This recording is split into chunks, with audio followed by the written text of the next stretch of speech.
Friends, welcome to nursing villa. मैं पूजा आपकी अपनी फ्रेंड लेकर आई हूँ आपके लिए एक नया वीडियो। इस वीडियो में हम पढ़ने वाले हैं ग्लूकोमा। जी हाँ दोस्तों, ग्लूकोमा पढ़ने वाले हैं। ग्लूकोमा जो कि हमारा एक आई डिसऑर्डर है।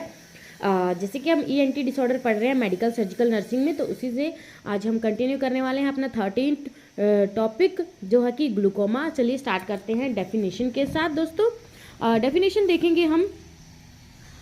Glaucoma include a group of ocular disorder. That means दोस्तों eyes disorders characterized by the increased intraocular pressure. कैसे करेक्टराइज करते हैं इसमें क्या होता है, इंट्राओक्यूलर प्रेशर जो होता है वो इंक्रीज हो जाता है। हमारी जो ऑप्टिक नर्व्स हैं उनमें एट्रोपी हो जाती है। विजुअल फील्ड क्या हो जाती है, हमारी लॉस हो जाती है। ये देखिए दोस्तों, आई का स्ट्रक्चर भी दिखाया गया यहाँ पे हमारा intraocular increase intraocular pressure glaucoma कहलाता है। Damage of the optic nerves, जैसे यहाँ पे दिखाया गया है damage of the optic nerves, and यहाँ पे दिखाया गया है प्रेशर इनसाइड आइज। ये क्या है, अब बाहर की तरफ पूरा प्रेशर इंक्रीज हो गया है। उसके बाद क्या आता है इसमें देखेंगे हम पैथोफिजियोलॉजी। दोस्तों पैथोफिजियोलॉजी में हम देखेंगे इंक्रीज इंट्राओक्यूलर प्रेशर में result from the hyper production of aqueous and obstruction of outflow. यहाँ पे क्या दिखाया गया कि हमारा जो इंट्राओक्यूलर प्रेशर होता है वो किस वजह से इंक्रीज हो जाता है, में result from the hyper production of aqueous and obstruction of outflow. जो प्रोडक्शन है एक्विस का वो हाइपर हो जाता है, बहुत ज़्यादा प्रोड्यूस होता है, और जो उसका ऑब्स्ट्रक्शन है वहाँ पे आउटफ्लो का वो भी मतलब आउटफ्लो का ऑब्स्ट्रक्शन हो जाता है, यानी कि जो आउटफ्लो होता है वो रुक जाता है। etiology and risk factor, age factor above 40 years.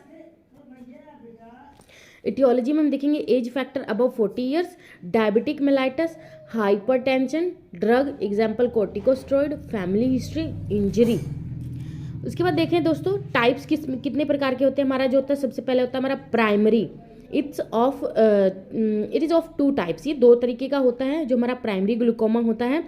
Open angel glaucoma, इसमें क्या आता है, the pressure increase gradually usually without producing pain and visual loss in insidious vision impaired by damage of optic nerves. The same type of visual loss में rarely occur in eyes with a normal pressure. This is called low tension glaucoma. इसमें क्या होता है कि जो pressure होता है increase होता है gradually usually without producing pain, यानी कि कोई पेन वगैरह नहीं होता। विजुअल लॉस हो जाता है, Insidious vision impaired by damage of optic nerve. Vision हमारा इम्पेयर्ड हो जाता है, क्यों, क्योंकि वहाँ पे ऑप्टिक नर्व्स हैं वो डैमेज हो रही हैं। Same type of visual loss में rarely occur in eyes with a normal pressure. That means इनमें बताएगी कि इस तरीके का कोई भी जो विजन लॉस है वो रेयरली होता है, नॉर्मली इसी कंडीशन में होता है, किसी और कंडीशन में और रेयरली होता है। ऐसा बताया गया कि occur in eyes with normal pressure, जब नॉर्मल प्रेशर रहता है उस टाइम पे ऐसा कुछ भी नहीं होता। This is called low tension glaucoma. Low tension glaucoma भी कहते हैं इसको। प्राइमरी ग्लूकोमा में जो हमारा सेकेंड टाइप है, बी टाइप है, वो है हमारा क्लोज्ड एंजल ग्लूकोमा। पहले वाला हमारा क्या था, ओपन एंजल ग्लूकोमा, अब है हमारा क्लोज्ड एंजल ग्लूकोमा। इसमें हम देखेंगे there is an abrupt rise in pressure due to sudden onset of angle between the cornea and iris where aqueous humor usually drains from the eyes. This is accompanied by pain and marked blurring of vision associated with inflammation of anterior segment. तो दोस्तों इसमें बताया गया है कि यहाँ पे क्या होता है, अब्रप्ट हो जाता है rise in pressure due to sudden closure of angle between the cornea and iris. जो इरिस एंड कॉर्निया के बीच का जो एंगल होता है उसके बीच की बात की गई यहाँ पे। Where aqueous humour usually drain from eyes. This is accompanied by pain. इसमें क्या होता है, जो एक्विस होता है यूजुअली ड्रेन हो जाता है फ्रॉम आइज, इसीलिए इसको क्लोज एंजल भी कहा गया है। This is accompanied by pain and marked blurring of vision associated with inflammation of anterior segment.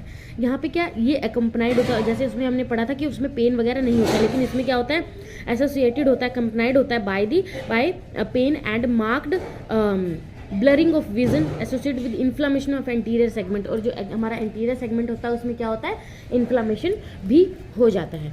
उसके बाद secondary glaucoma, there is increase IOP, intra ocular pressure increase हो जाता है।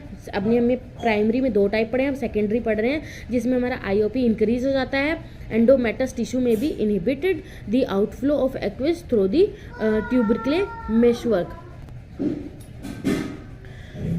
ट्यूबरक्ले मेशवर्क। तो दोस्तों इसमें क्या होता है, इंक्रीज हो जाता है हमारा जो IOP होता है, एंडोमेटिस टिश्यू होता है, इनहिबिट हो जाता है दी आउटफ्लो ऑफ एक्यूस को इनहिबिट कर देता है, इनके रोक देता है थ्रू दी ट्यूबरक्ले मेशवर्क की वजह से। उसके बाद आता है दोस्तों क्लिनिकल मैनिफेस्टेशन, इनमें भी हमारा इंक्रीज हो जाता है IOP इंट्राऑक्यूलर प्रेशर, इसमें हमारा रेशियो भी बताया गया है लेस देन।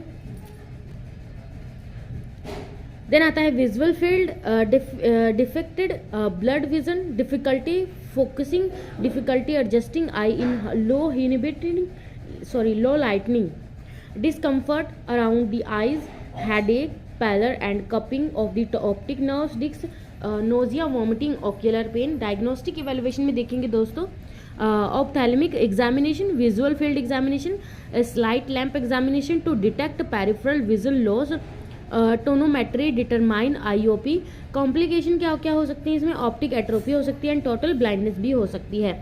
मेडिकल मैनेजमेंट में आता है दोस्तों टॉपिकल मेटोसिक्स, एग्जाम्पल है हमारा pilocarpine which constructed pupils and increase outflow, tropical epinephrines increase outflow, tropical beta blockers, oral carbonic anhydrase inhibitors. दोस्तों ये हमारा है मेडिकल मैनेजमेंट, इसे हम फार्माकोलॉजिकल मैनेजमेंट भी कह सकते हैं।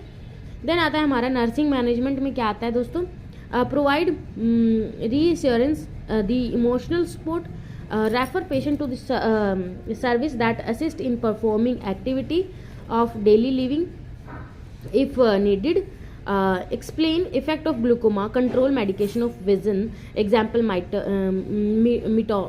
myotics and sympathomimetics।